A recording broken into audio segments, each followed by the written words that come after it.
Bueno, señores, de la política doméstica, vamos ahora a la verdadera política.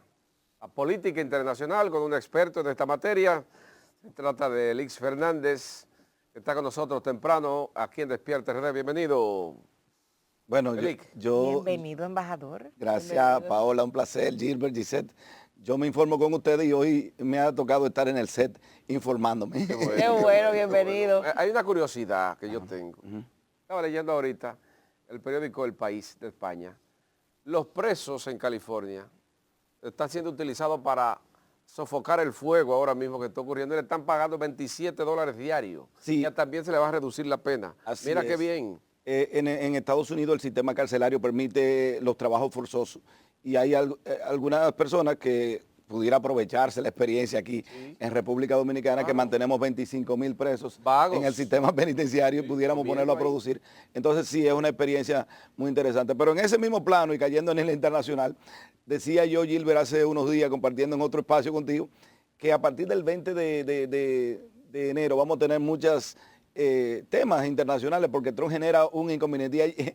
Ayer en la tarde Trump, sin ton ni son, Gisette, se despierta calificando a los bomberos y a las autoridades californianas como incompetentes. Al gobernador. Y al gobernador, o sea, Trump es un fenómeno increíble. No, y pese a la situación que han estado viviendo y cómo han intentado ellos sofocar estos incendios, Son los héroes, destaparse sí, con esas son declaraciones muy verdaderamente héroes, fuertes. ¿Qué usted cree que va a pasar con Trump y Ucrania, hablando de eso, ahora que Ucrania está siendo de alguna forma un poco repudiada por Europa y que están cansados ya de tener que sostener esta guerra económicamente? Justamente ahora mismo cuando venía camino al set me estaba actualizando con las noticias internacionales y el mundo va a caminar hacia la paz. Aunque Trump es un showbiz, un hombre que espectaculariza, yo puedo afirmarte, Paola, que Trump es más espuma que chocolate.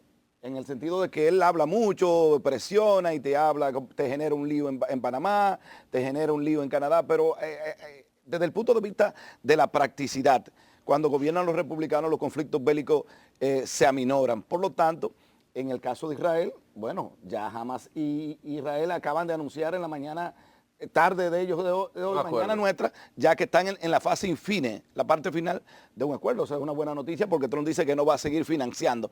Por lo tanto, si no hay financiamiento a la guerra, que tú sabes que es parte de una industria en Estados Unidos, entonces el conflicto tendrá que mermar y todos hemos sido testigos de lo que está pasando. Con respecto a Ucrania, siendo candidato, todavía no había sido Gisette electo presidente y había dicho que no iba a seguir financiando eso. Por lo tanto, le manda un mensaje claro a Estados Unidos en la administración Trump, a su aliado Volodymyr Zelensky, o Vladimir Zelensky, como se conoce, el jefe de Estado ucraniano, de que ya él no le va a dar más recursos, por lo tanto, también lo obliga. Y hoy el ministro de Exteriores de Rusia dice que dan garantías de seguridad y de paz a Kiev, o sea, en el sentido de que están dispuestos a sentarse a un acuerdo. Y esas son buenas noticias para el mundo. O sea, que esa presión que dice Trump que va a hacer a través de los aranceles a México, a China y a esos países, probablemente no se dé, porque hay muchos análisis de cómo afectaría eso. No. Y hemos visto... Es muy contrario, Paola. Y perdona que te interrumpa, en el plano comercial sí es muy activo y sí cumple Trump. Ok, porque hemos visto que su pasada gestión también fue similar. Así es. Estas estrategias que él quiere volver a implementar fueron parecidas a lo que hizo anteriormente. A veces uno piensa, Gilbert, Gisette, que Trump es tonto. Trump es muy inteligente. Trump, brillante. Haber llegado 2 veces a la presidencia de los Estados Unidos de Norteamérica y en este último proceso, y bajo este último proceso, toda la campaña la llevó durante varios procesos penales, inclusive ahora, aunque va a asumir, es el primer presidente condenado oficialmente que asume la presidencia de la República. Aunque 32 cargos criminales. Exactamente, aunque no va a guardar prisión, pero está condenado y tendrá que ser fichado en un momento determinado. Entonces Trump sabe que el problema más serio que tiene Estados Unidos es que el contribuyente está subsidiando conflictos bélicos, por lo tanto él se concentra en el tema de la economía, porque el gran problema de la política, como decía un político norteamericano, que es una frase ya simbólica, el problema es la economía, decía, el problema es la economía, estúpido. Por tanto, Trump está muy claro que él tiene que recuperar empleo, que él tiene que mejorar los ingresos de Estados Unidos con los ingresos para entonces hacer un buen gobierno. Aplatanando la llegada de Trump por una segunda ocasión al poder en los Estados Unidos, en la República Dominicana, ¿cómo podría esto impactar en materia económica y en materia de las relaciones bilaterales? Mira, con los demócratas no nos fue muy bien en términos de que, como tú sabrás, después de la última embajadora, la señora Robert Bernstein, no hemos tenido embajadores, todavía tenemos un encargado de negocios, y con la simple elección del presidente Trump, me reía yo un poquito, Paola, bueno, Paola que conoce mucho de esto, decía la gente nominó a alguien, todavía no nomina porque a partir del 20 anunció Trump una nueva embajadora para la República Dominicana y para otros países. Por lo tanto, yo pienso que van a mejorar. Además, Trump conoce bien la realidad dominicana porque acuérdate que Trump es técnicamente neoyorquino. Por lo tanto, Nueva York es la segunda patria del dominicano. Por lo tanto, pienso que nos irá bien en términos de mejorar las relaciones diplomáticas. La designación de un embajador o embajadora fortalece esos vínculos y yo pienso que el futuro puede ser más promisorio. Además, los republicanos tienen menos compromiso con el caucus negros demócratas, que se compromete a veces con el tema haitiano y negocia con el caucus negro los demócratas, y ahí nos afecta un poco con el tema haitiano. Por lo tanto, el tema de la salida al problema haitiano, que es un problema nuestro, Giselle, tú que vienes de la línea noroeste y yo que conocemos muy bien ese problema, yo pienso que puede tener, al menos en términos de relaciones y de aportes del gobierno republicano, un poquito de mejoría. Maduro y el futuro de Edmundo González Urrutia. Bueno, complicado. Ahora nosotros tenemos a Edmundo González Urrutia en la República Dominicana, pero no sabemos en qué calidad lo tenemos. Tenemos técnicamente un problema y habrá que definirse en algún momento. El panorama de Venezuela no es nuevo. No entiendo por qué la gente se sorprende. Ya nosotros conocemos bien el caso de Leopoldo López, conocemos el caso de Enrique Capriles, conocemos Guaidó. María Corina había sido acordada con los Estados Unidos de Norteamérica. La administración Biden comete el error y le levanta sanciones y le paga 11.000 millones de dólares y le sigue comprando petróleo, y Maduro y Diosdado Cabello lo engañaron técnicamente cuando le dieron el dinero, le pagaron lo otro. Entonces cerraron la negociación y no admitieron a María Corina Machado, que tenía posibilidades de competir seriamente y ganar el proceso electoral. Va a gobernar estos 6 años seguro Maduro con mucha inestabilidad. La comunidad internacional seguirá emitiendo sanciones. Hemos visto lo que ha hecho la Unión Europea en esta semana. Estados Unidos ofrece de manera simbólica una cifra récord de 25 millones de dólares por la captura de Nicolás Maduro, una cifra, Gilbert, que solamente había ofrecido por Osama Bin Laden. Estados Unidos. No, Estados Unidos. Junto a sus dos manos derechas también. Ahí estamos calculando Exacto. 25 por 3. Exacto. A mí me encanta Estados Unidos. ¿Por qué saben dónde van a buscarlo? Si lo ganan ellos mismos, los cuartos. Óyeme, Pero 25 millones de dólares. Exacto. Por la hay una cabeza de posibilidad real de que Cuando ellos esto saben dónde ocurra. está. 25 No. por padrino y 25 por Diosdado. Señores, no perdamos esta interesante pregunta que nos hace Gisette. ¿Hay posibilidades reales? No, mira, Gisette, lo que ocurre, teleaudiencia de Despierta RD, hay un control absoluto que tiene Maduro y el régimen Maduro chavista en Venezuela. Tienen el control del partido, un partido fuerte, el PSV, tienen el control del gobierno, pero tienen el control más importante. Hay una gran complicidad y adoctrinamiento de las Fuerzas Armadas. Y estos regímenes despóticos, dictatoriales, solamente es posible tú combatirlos con un pueblo en la calle y con un fraccionamiento de las Fuerzas Armadas. Y hasta ahora están muy consolidados. Cabe destacar en medio del proceso el tema que tiene que ver con que regímenes o gobiernos de izquierda han dado un poco la espalda a Maduro, lo que llama poderosamente la atención al cuestionamiento al último proceso electoral. Hemos visto el caso de Petro en Colombia, hemos visto el caso de Gabriel Boric, por ejemplo, que se pronunció muy fuertemente, inclusive lo calificó de dictadura, y así los casos de los más cercanos como Xiomara Castro de Honduras no asistió a la toma de posesión, la presidencia Claudia Sheinbaum de México tampoco lo hizo, y entonces se está quedando muy solo el régimen de Maduro en el plano internacional. Elic, 3 focos de resistencia en América Latina. Estados Unidos no ha podido con ellos.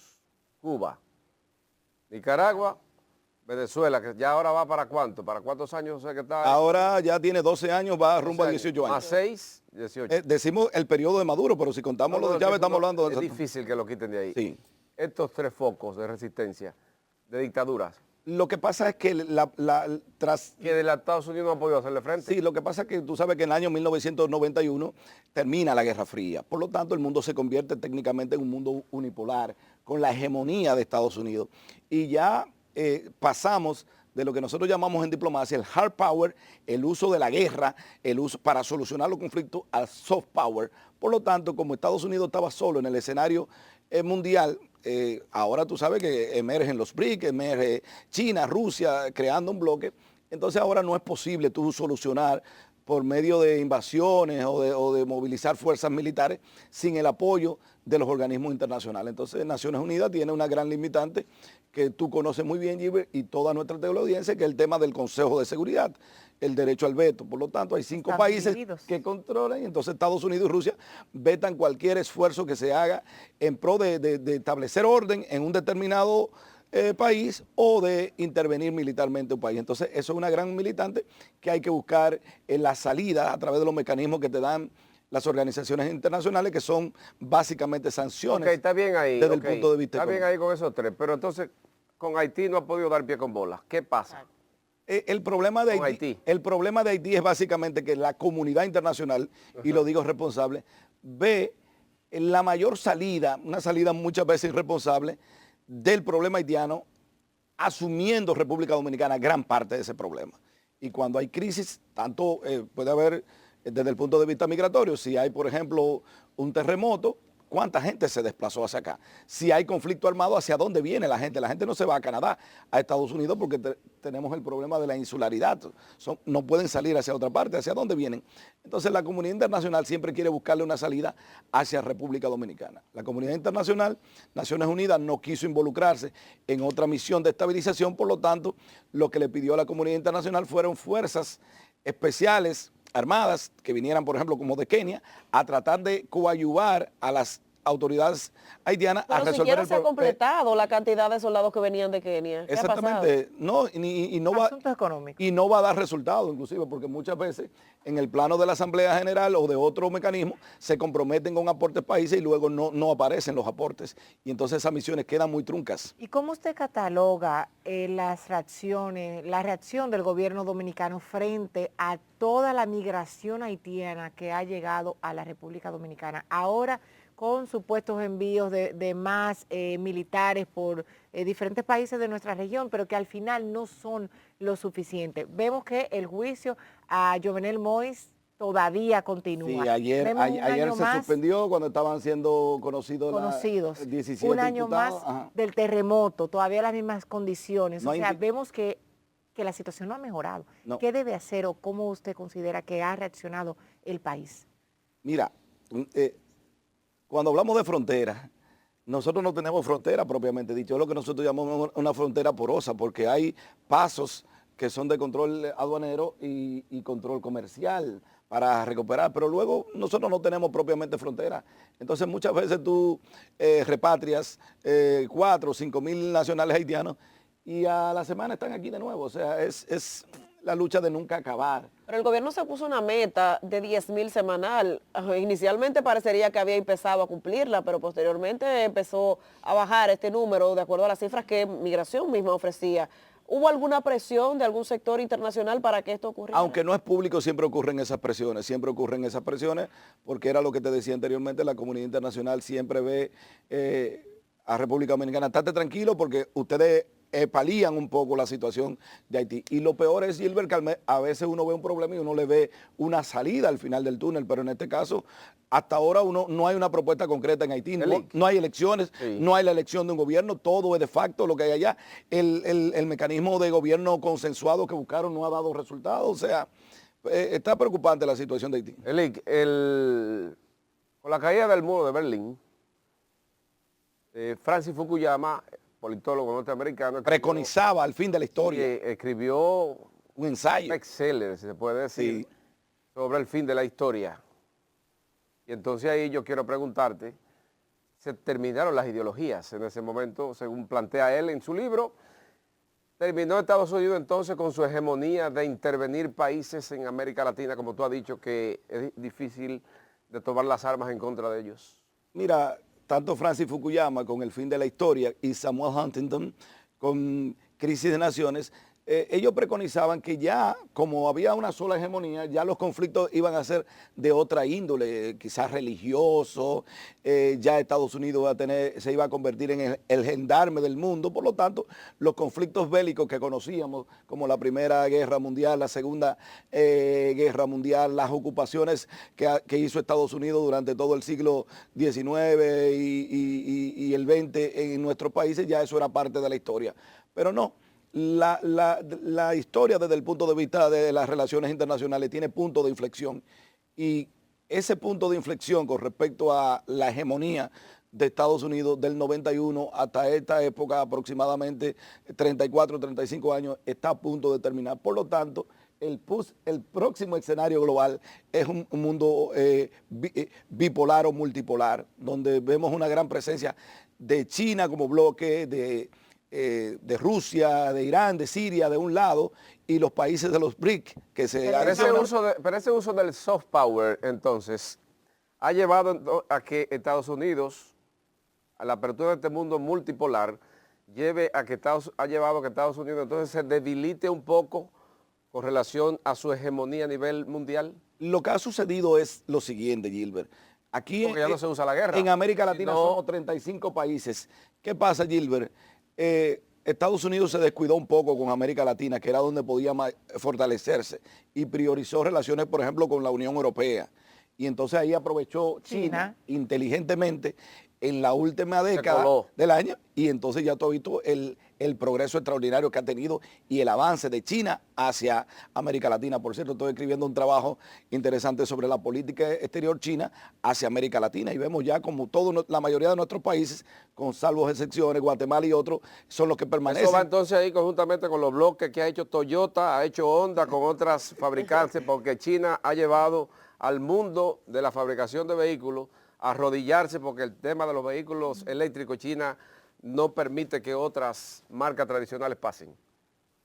De ahí los principales problemas geopolíticos del mundo con el tema de las tierras raras y todo eso, porque es un control, se busca un control. Por eso una gente ve y dice, pero ven acá, ¿y a quién le interesa Groenlandia? Si ahí lo que hay... Exacto. Si ahí lo que hay ahora mismo es hielo. No, Trump es inteligente y Trump sabe las investigaciones que hay, y le manda un mensaje a los daneses que ¿Quién pudieran... controlará el litio? ¿Estados Unidos Exactamente, o China? El litio, el cobalto, ¿entiendes? Toda esa tierra rara. El ejemplo más cercano, Perú.